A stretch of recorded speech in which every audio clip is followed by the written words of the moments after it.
daqiiqada kadib waxaa la filayaa in magaalada Kismaayo ee gobolka Jubbada Hoose uu soo gaaro madaxweynihii dawladda ku meel gaarka ahayd ahna gudoomiyaha xubnaha mucaaradka Shariif Sheekh Axmed. waxaa la filayaa in garoonka diyaaradaha magaalada Kismaayo uu ku soo dhaweeyo madaxweynaha dawlad goboleedka Jubbaland Axmed Maxamed Islaan Axmed Madoobe. Sheekh Shariif waxa uu ka qayb galayaa shirka xubnaha mucaaradka maanta uga furmi doona gudaha magaalada Kismaayo iyadoo shirkaasi lagu dhiraandhirinayo sidii looga tashan lahaa arrimaha doorashooyinka oo xilligan muran xoogan ay ka taagan tahay.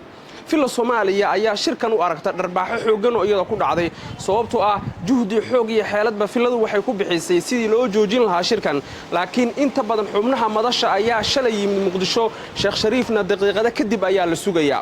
shirka waxaa la filayaa 3 ilaa 4 maalmood inuu socdo iyada oo gabagabadana laga soo saari doono warmurtiyeed rasmi ah oo looga hadlayo arrimaha doorashooyinka sida ay wararku tilmaamayaan. shirka gunaanadkiisa sidaas si lamida waxaa la filayaa in bilo kadib Nairobi ay ka dhaco shir daba socda shirkan iyada oo shirkaasna looga hadlayo arrimaha doorashooyinka. si walbaba ha ahaatee amniga magaalada Kismaayo ayaa si weyn loo adkeeyay isku socodka dadka iyo gaadiidka ayaa la xakameeyay inta uu shirku socdana waxaa si weyn loo adkeenayaa amniga magaalada iyo deegaanada hoos yimaada. waxay ku soo kordhaa wadayaal wararkeena dambe ayaan idinku soo tabin doonaa. Khadar Cabdiraxiin Ibraahim Himila TV Kismaayo.